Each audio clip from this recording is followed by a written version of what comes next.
बहुत धूमधाम रे पालित होउची माँ गजलक्ष्मी पूजा अंतरा बजार ठारे एवं यही पूजा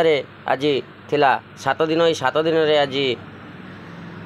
प्रसाद सेवन व्यवस्था करा जायछि। चलतु पचारि बुझा केमिति प्रसाद सेवन चली नना पचारि बुझा जो अंतरा लक्ष्मी पूजा कमिटी तरफ प्रसाद सेवन व्यवस्था कराई सर्वसाधारण लोकों आपन केते खुशी अच्छे आ केमती कौन ठीक ठाक अच्छे कि कमिटर सदस्य मैंने बहुत प्रकार सुविधा सब खाया पीया पानी व्यवस्था बाथरूम व्यवस्था सब प्रकार व्यवस्था है। लोक पूरा लाइन में खाऊँ सब वर्ष एथर आम जो डालमा भात हुए प्राय एथर डालमा सहित पूरा पनीर पड़ी मिक्स वेज छुई बड़ी जिते प्रकार दामी परिया सब पड़ी डालमा पूरा बढ़िया खाया पूरा मस्त हो लोक मानक अनुरोध कराने खाइए पाखी अच्छे आसिक साधारण ग्रहण कर आम अंतरा लक्ष्मी पूजा कमिटी तरफ प्रसाद सेवन व्यवस्था कराते खुशी अच्छा बहुत सुंदर है पूरा अमृत अतुल्य भल लगुच बहुत बहुत प्रधान भाई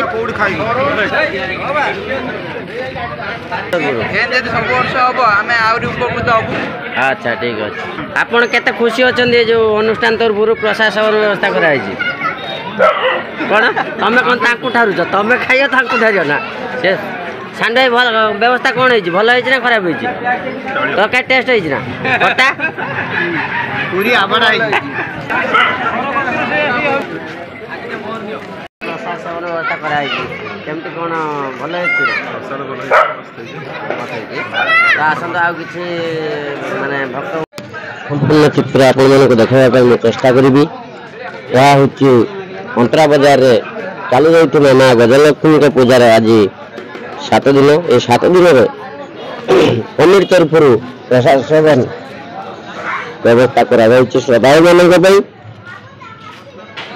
पूजा 70 वर्ष ऊर्ध पूजा को सृष्टि करम पाखे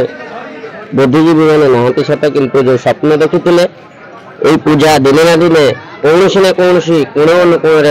पहुँचब एवं यह पहुँची सत ये पूजा बहु आडंबर सह चली बहु दुकानी समागम होती श्रद्धालु मानकर समागम होती अपेरा पार्टी पड़े एवं विषयतः आकर्षण कि एठारे प्रति वर्ष भली एवर्ष प्रसाद सेवन व्यवस्था करा संपूर्ण सहयोग करते दुकानी भाई प्रेसिडेंट सेक्रेटरी प्रफुल्ल सार लक्ष्मण सामूर रघुनाथ दास विशेषत अंतरा कोऑपरेटिव बैंक सेक्रेटरी विकास भाई भागवत बेहेरा एमती कि बहु गुरुजन एवं समस्त दुकानी भाई संपूर्ण सहयोग करी लक्ष्मी पूजाटी को आगे नहीं तो आपण समस्ते सहयोग करंतु यही अनुष्ठान आगक आगक बढ़ू एवं यार उतरातर आपण कामना करंतु।